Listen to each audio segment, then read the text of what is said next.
Earning your degree online doesn't mean you have to go about it alone.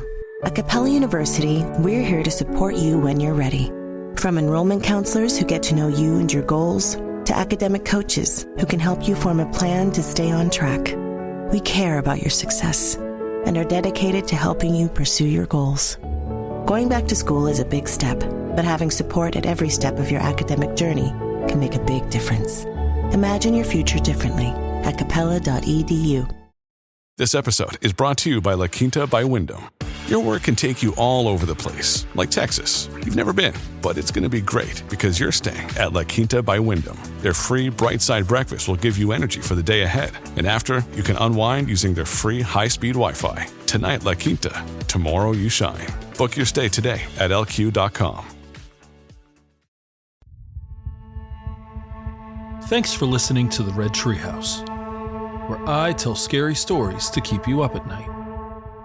You can listen to the Red Treehouse on your favorite streaming platforms, including Spotify and Apple Podcasts. Be sure to follow, like, and subscribe. Oh, and leave a 5-star review. You can follow the Red Treehouse on social media, on TikTok, Instagram, YouTube, X, Threads, and Facebook at Red Treehouse Pod. And now you can find the Red Treehouse on Patreon.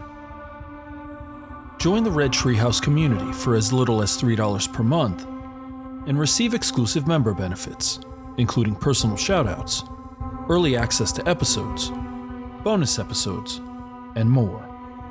Simply go to patreon.com/Red Treehouse. As always, if you have a scary story or topic you'd like me to feature on an upcoming episode, email redtreehousepod@gmail.com. Important note, sources for this episode can be found in the show notes. The Red Treehouse is dedicated to my dad. I love you, Pop. Content warning. This episode contains graphic descriptions of fictionalized domestic violence and suicide. Listener discretion is advised. Over the past 13 years, I've had the privilege of traveling to different parts of the world: the Caribbean, Africa, East Asia, and a short layover in Amsterdam. I've loved the uniqueness of each place. But there's still one that's on my bucket list: Japan. For me, at least, there's a personal connection to Japan, as my dad was stationed at Mount Fuji when he was in the Marine Corps back in the 1980s. I've mentioned it before, but when I visit a new place, I love to immerse myself in the culture, including local, scary folklore. While researching urban legends from around the world, I may have hit the jackpot. Because the story I'm about to tell you is terrifying. Have you ever heard of Kuchisake-Onna or the Slit-Mouthed Woman? This legend has it all: a tragic backstory, a vengeful spirit, and the reality that if you ever came face to face with her, it's likely you wouldn't make it out alive. In this episode of the Red Treehouse, we're going to explore the terrifying Kuchisake-Onna, or the Slit-Mouthed Woman. What should you do if one day you encounter this malevolent spirit? And is it possible to survive an encounter? And if so, what should you do if you hope to live another day? I'll share the details. You decide for yourself. I'm your host, Will. Welcome to the Red Treehouse.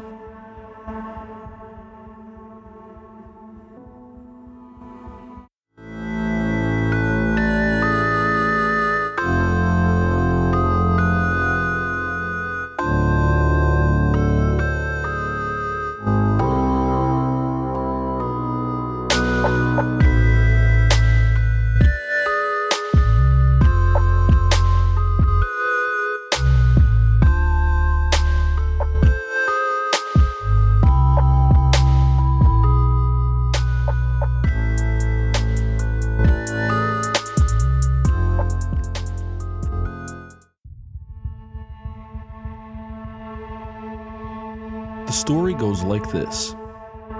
A long time ago, in feudal Japan, a married couple lived happily.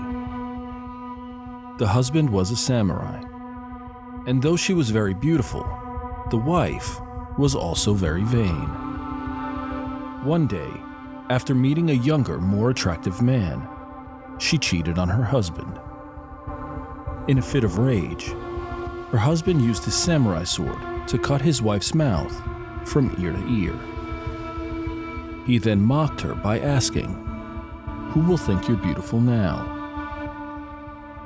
Sometime after the incident, the young woman died, though how this happened is debated.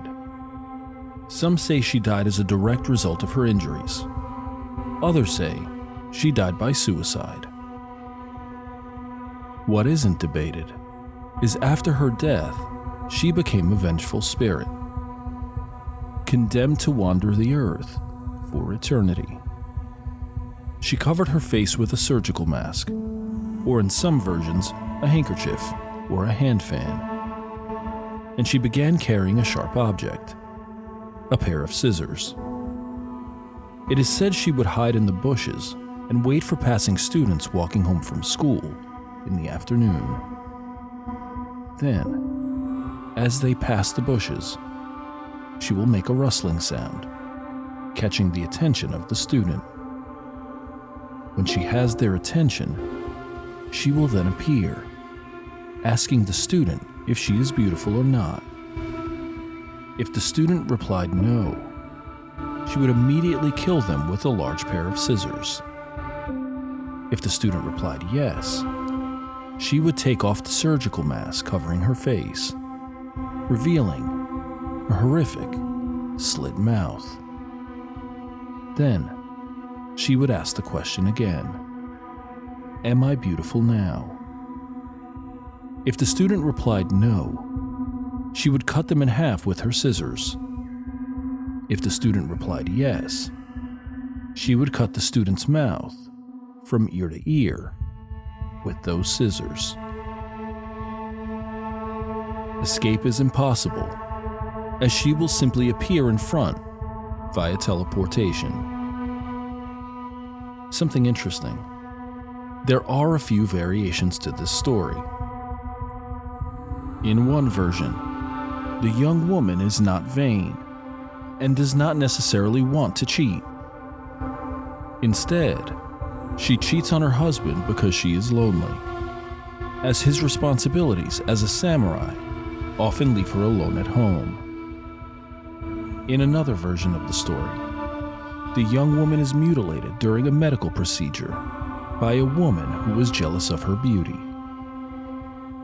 Is it possible, though, to survive an encounter with the Slit-Mouthed Woman? Well, it depends on who you ask. There are some who believe the woman will leave you alone if you answer yes to both of her questions. Though another variation says that even if you answer yes, and she leaves you alone, she will eventually follow you to your home and murder you in your sleep. Another version says that if you politely ask her to step aside, she will apologize and allow you to pass. Another variation encourages you to give her a confusing answer, saying "you're okay" or "so-so" when she asks if she's beautiful. And still another version says that a person may have a brief window of time to escape if they distract her by throwing money just past her. But here's the thing. None of these guarantees safe escape. In fact, in the most common version of the legend, the person cannot escape the wrath of the Slit-Mouthed Woman. Despite this, there are instances where a person has made it out alive. Here is one such encounter. This scary encounter comes from Reddit user Noah Film Account. Quote, "What is an urban legend? How are they formed? How do they persist? Legends from different times can be told 1,000 different ways, each telling reflecting the time they were formed, informed somehow by the world around them. I've lived in so many places over the years, and in every place I've heard the same whispered stories. How many variations have you heard of the story of the hook-handed killer stalking the couple on Lover's Lane? Every town has its own version, with its own local flavor.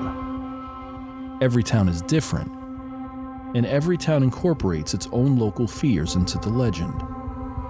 Sometimes it's not a hook-handed killer, but the Jersey Devil, a human, horse-bat hybrid of demonic origin. In Connecticut, Michigan, and Ohio, it's one of the Melonheads, one of a deformed gang of child insane asylum experiments. In Staten Island, it's Cropsey, the axe-wielding serial killer of the woods.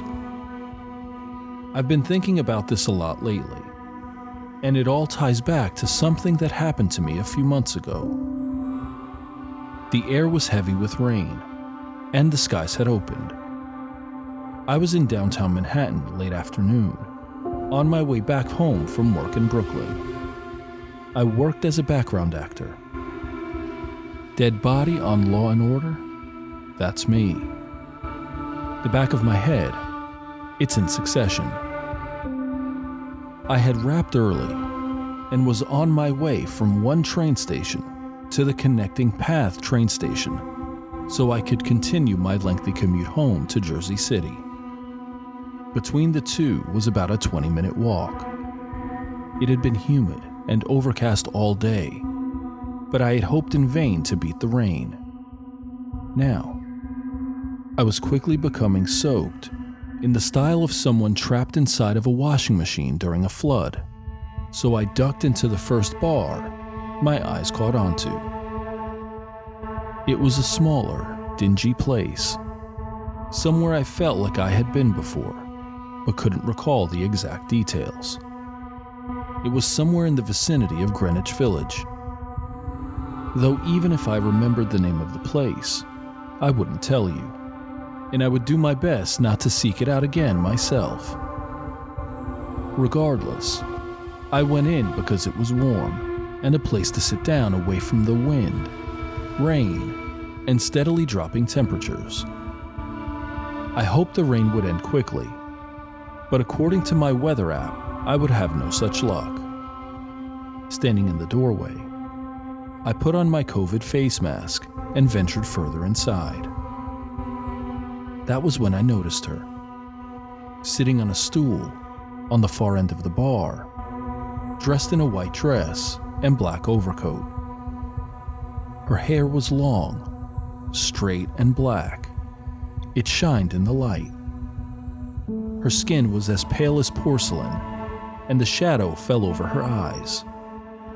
She was older than me, maybe 10 or 15 years my senior, perhaps more. But she was oddly implacable. She could have told me she was any age, and I would have believed it. The bottom half of her face was hidden beneath a face mask. There was something about her where when her dark eyes turned towards me, everything else in the room grew dim, except for her. Despite the darkness of the bar and further shadows of the corner she sat in, she had a shine. I could see her clearly. When she gestured to me without a word, I came quickly to sit beside her.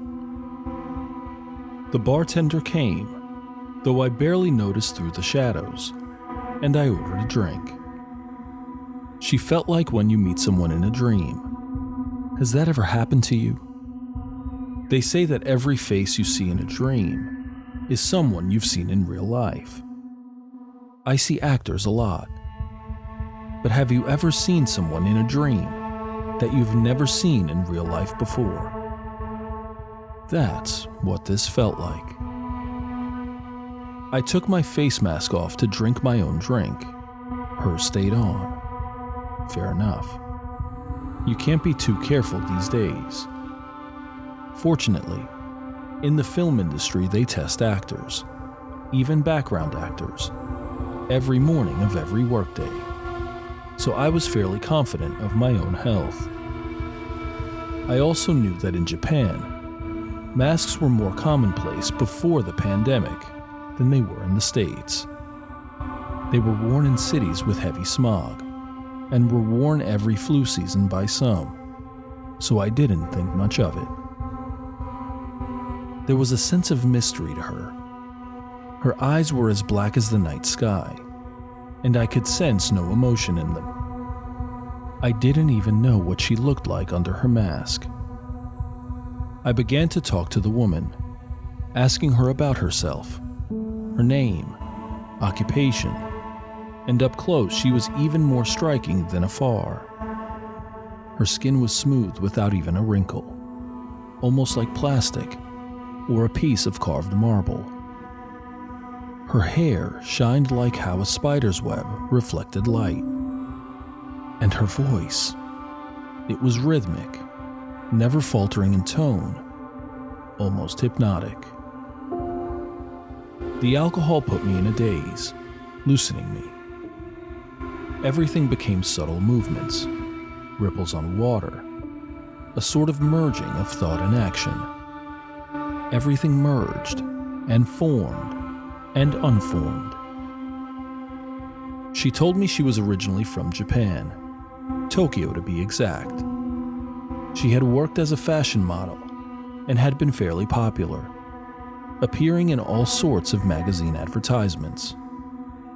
She had come to America recently for a fresh start. When I asked what from, she was less forthcoming and quickly changed the subject. I told her a bit about myself, that I had lived in Japan for a time as a child, and I found that as I talked to her, that every location I mentioned, she knew. Different cities, even different islands. At one point or another, she had been there and could recall exact details. It was almost scary. Memories long forgotten of those places came flooding back, and I recalled a simpler, happier time. Back then, I didn't have to worry about anything real. I was a kid, free to explore the world with the support of my parents to fall back on. Now, the world was colder, and I was on my own. I offered to buy her a drink. She told me she was all right, and I wondered what she was doing in this bar, if not drinking. I made a joke. Just trying to get out of the rain too. What rain? She responded in deadpan. I couldn't tell if she was joking or not. There were other odd things about her, though. At one point, I mentioned how I had lived on an American military base in Japan, and she spoke at length and in detail about the initial American occupation of Japan following World War II. The way she spoke about it, the descriptions, she knew things that meant she had to have either been over 100 years old or an expert historian in her field.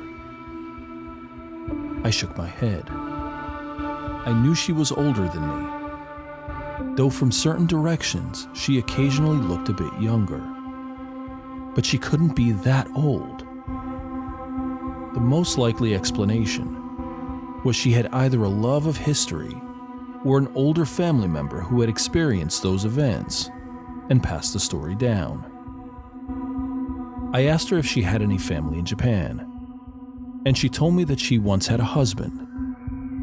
She recalled how she had slaved away on the farm while he was away at war, but he had never trusted her.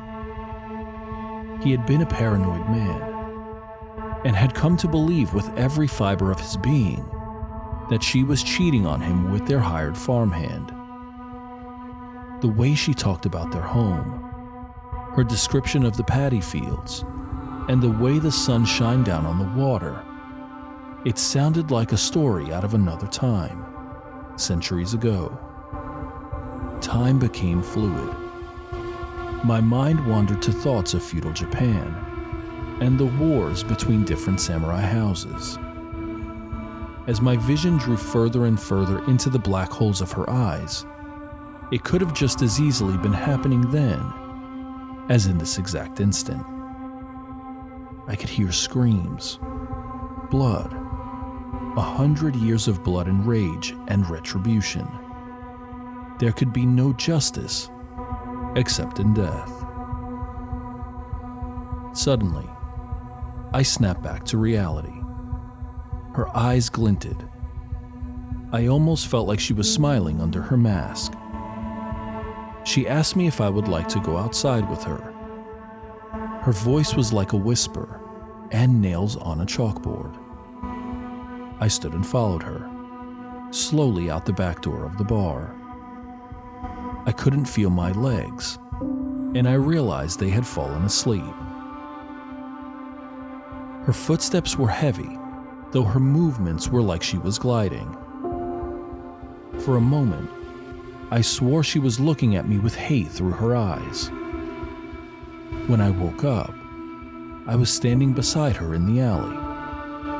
My back was against the bricks of the wall as she stood before me. Rain streamed down from a metal overhang, and puddles covered the cracked pavement. We were beside the garbage cans at the back exit of the bar. Something about her screamed at me the image of a predator. "Do you think I'm beautiful?" she repeated. I laughed nervously. "I do," I responded. I watched as she removed her face mask. In the light, I could see her more clearly. Her pupils were tiny, hateful black pinpricks. She was as pale as a corpse. The wet hair clung to her, dripping. The mask came down after an eternity. Each second went on for hours, until I finally saw the cracked porcelain of her face. Her blood-red lips were far wider than any human's, and she had far too many teeth. I realized she had been cut from ear to ear by a blade. Her teeth and jaw were exposed through her cheeks. I watched as she pulled a massive pair of scissors from her coat pocket. They were by far the largest pair of scissors I had ever seen. Had she had those the whole time? Was this what had been done to her?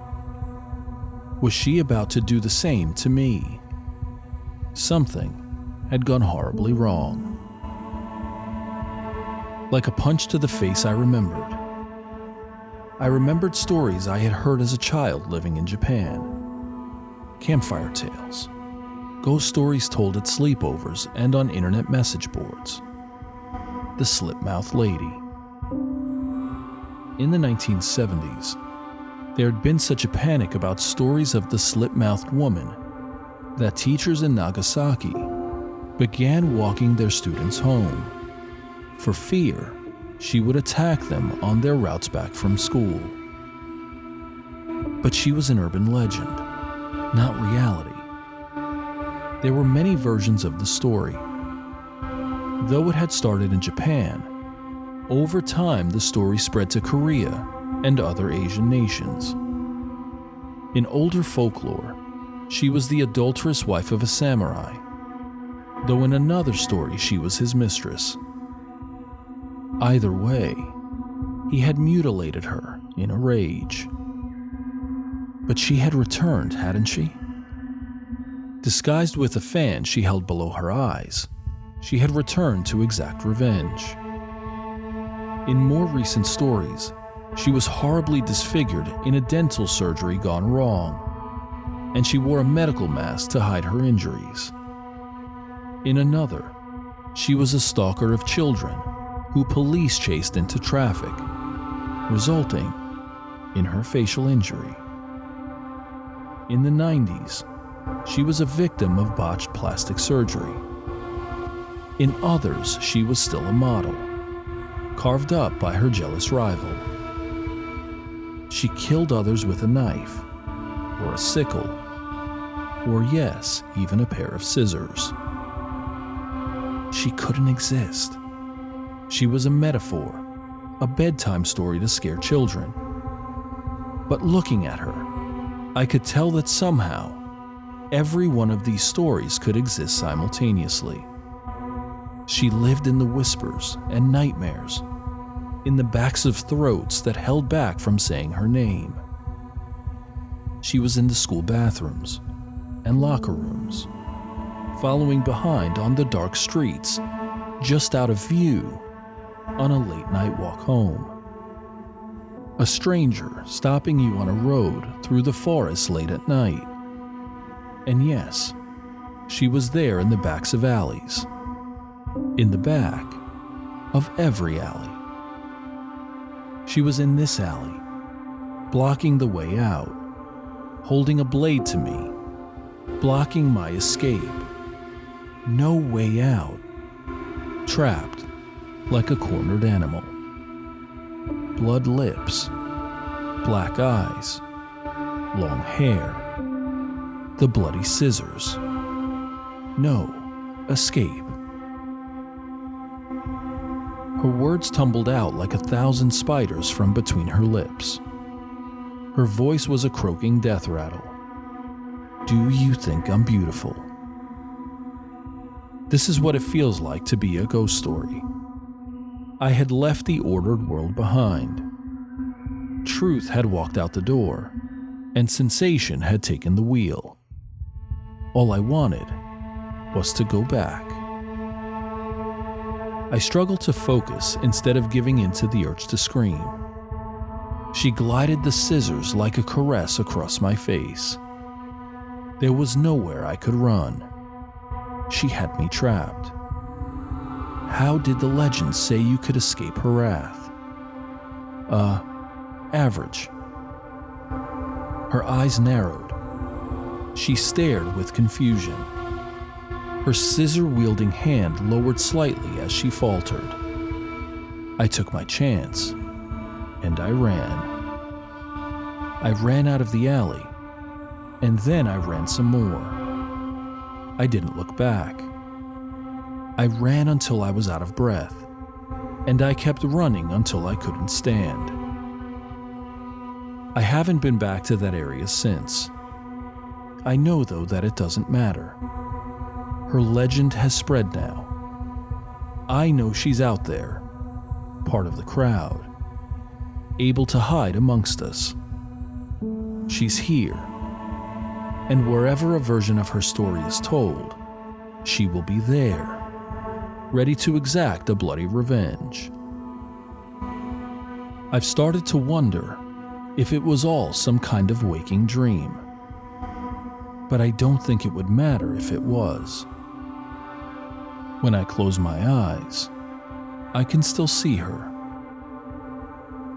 At night, I lie awake, facing the wall, terrified that if I turn around, I'll see her standing in the corner or at the foot of my bed.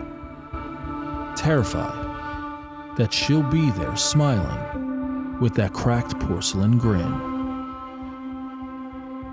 I've been careful not to speak of her to anyone until now, to keep her story from being told wherever I can.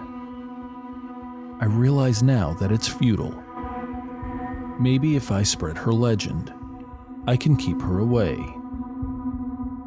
Maybe by telling you all, I can spread her out enough to improve my chances. Just know that if a woman like the one I described ever approaches you on your path, get out of there before she has a chance to show you her face. End quote. I'll admit, this urban legend really creeps me the hell out. We've explored other vengeful spirits in previous episodes, but this one really gets to me.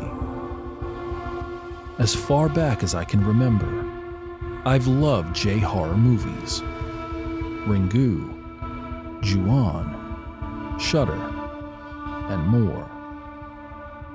And truly, Kuchisake-Onna fits perfectly with the scariest villains in those stories. What makes this story even scarier, for me at least, is that I grew up in Brooklyn, New York, and am familiar with New York City.